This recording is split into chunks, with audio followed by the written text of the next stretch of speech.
ये पोजीशंस होती हैं, एक होती है टिल्टिंग, रोटेशन, स्लाइडिंग।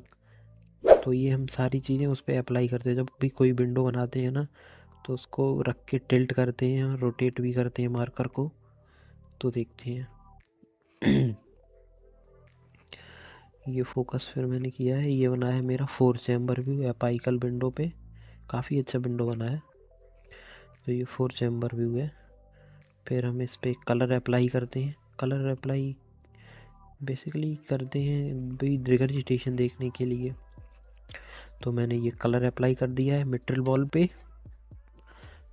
तो सर का तो वो नॉर्मल था, तो कुछ खास नहीं आया इसमें, ठीक है सब कुछ।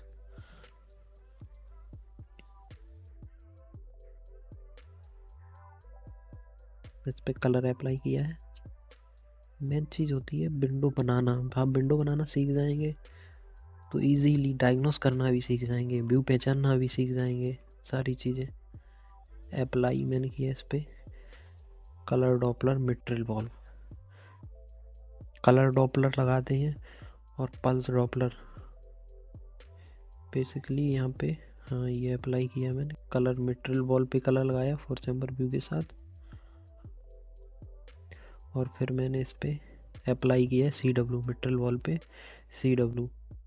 CW मैंने बताया ही था, CW और ये है PW। मिट्रल बॉल होता है ना, तो मिट्रल बॉल पे हम दोनों चीज़ें लगाते हैं, PW भी लगाते हैं और CW। PW होता है पल्स डॉपलर, CW होता है कलर डॉपलर। फिर मैंने ये अप्लाई किया है टिश्यू डॉपलर।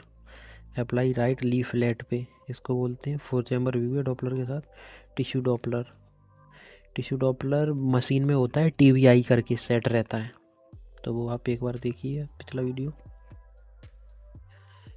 तो ये मैंने अप्लाई किया है।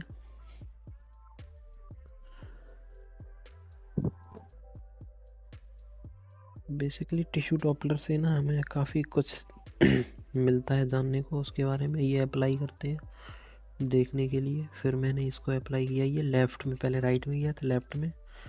विंडो तो हमारा वही है सेम, टिश्यू डॉपलर। तो इसको मार्कर को ना हम क्या करते हैं, मार्कर जो है ना उसको, अभी ये हमारा एओटिक लेवल है, तो अभी जहाँ पे हमने 4 चैम्बर व्यू बनाया था वहीं से इसको हल्का सा नीचे डाउन करते हैं, रोटेट करते हैं, रोटेट करेंगे और डाउन करेंगे नीचे की साइड, तो हमारा ये 5 चैम्बर व्यू बन जाता है जिसमें एओटा दिखने लगती है। तो ये जो है ना हमको एओटा दिख रही है,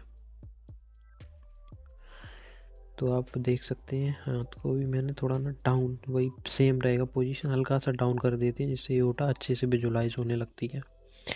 फिर हम इस पे अप्लाई करेंगे सारी चीज़ें। पहले विदाउट कलर का वीडियोस, फिर मैंने इस पे अप्लाई किया pulse Doppler, sorry continuous wave, CW ही लगाते हैं बेसिकली। फिर ये left atrium leaflet ventricle 2 chamber view है जिसमें LA और LB अच्छे से विजुलाइज हुआ है। फिर मैंने इस पे अप्लाई किया कलर मिट्रल वॉल पे 2 चैम्बर व्यू पे। कलर लगा के देखते, कलर वही होता है रिगर्जिटेशन देखने के लिए और फ्लो देखने के लिए। फिर ये हमारा left ventricle long axis view, long axis view है ये।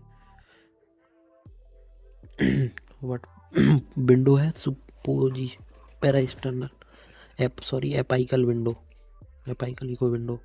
फिर इस पर हमने कलर अप्लाई किया है apical long axis left ventricle. और जैसे हमारा कोई विंडो अच्छे से आ नहीं रहा है ना, तो हम जेली का यूज़ करते हैं। जेली मैंने इसलिए लिया है जैसे कि इसमें अल्ट्रासाउंड वेव निकलती हैं, अल्ट्रासाउंड वेव निकलती हैं, अगर उसको माध्यम मिल जाएगा ना तो वो अच्छे से वेव्स आएंगी, तो और ही अच्छा क्वालिटी हमारा वीडियो बनेगा। तो फिर हम जेली को मेंटेन रखते हैं जिससे उनको माध्यम मिल जाए अल्ट्रासाउंड वेव को आ जाने का। तो इस वजह से हम इसमें जेली का यूज़ करते हैं और अच्छे से व्यू एकदम विजुअलाइज हाईलाइट करके दिखने लगे।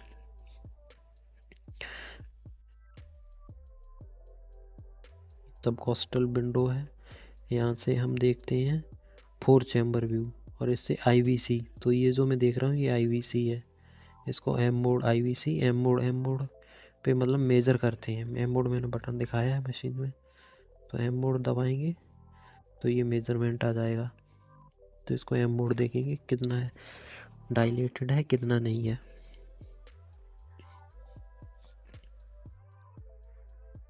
फिर ये है हमारा 4 चैम्बर व्यू सब कॉस्टल इको विंडो के साथ। 4 चैम्बर व्यू जिसमें अच्छे से हमको विजुअल हो रहा है। और जो हमारा पॉइंटर है, अब इसमें मैंने पॉइंटर को, जब हम IVC देखते हैं ना तो पॉइंटर हमारा ऊपर रहता है। फिर अब हम 4 चैम्बर देखते हैं तो पॉइंटर, ये कर्सर जो बता रहा है ना, तो हमने इसको लेफ़्ट साइड कर दिया है पॉइंटर को। अगर हमारा कोई व्यू अच्छा नहीं बनता है ना 4 चैम्बर, तो हम पैर बोल देते हैं मुड़ने के लिए, दोनों पैर मुड़वा देते हैं। अगर फिर भी ठीक नहीं बन रहा है 4 चैम्बर, तो हम पेशेंट को बोलेंगे कि सांस लेके होल्ड करके रखनी है, मतलब लंग्स में फुल एयर फुल कर लें। क्योंकि इससे क्या होता है ना, और अच्छा सा हमको दिखने लगता है। एयर फुल करेगा ना तो हार्ट एकदम नीचे और आ जाएगा, पुश हो जाएगा। जब लंग्स फुल हो जाएंगे तो फिर हमने ये सुप्रा एक्सटर्नल पे रखा है। सुप्रा एक्सटर्नल से एओर्टिक नोच ये दिख रही है, और अगले वीडियो में मैंने बताया इसमें सारी चीज़ें विजुअलाइज हो रही हैं, तो आप देख सकते हैं। फिर इस पर भी हम क्या करेंगे, कलर अप्लाई करेंगे बेसिकली।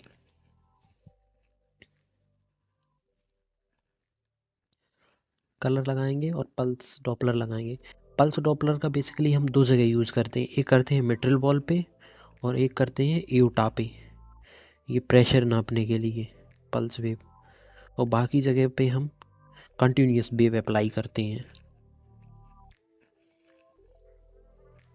फिर मैंने पल्स वेव का ग्राफ ऐसा आएगा। पल्स वेव का ग्राफ आने के बाद एक मेजरमेंट बटन होता है, उसको दबा के इसको मेज़र किया जाता है। वो हम कवर करते हैं नेक्स्ट वीडियो में। तो आज के लिए आज काफ़ी है इतना।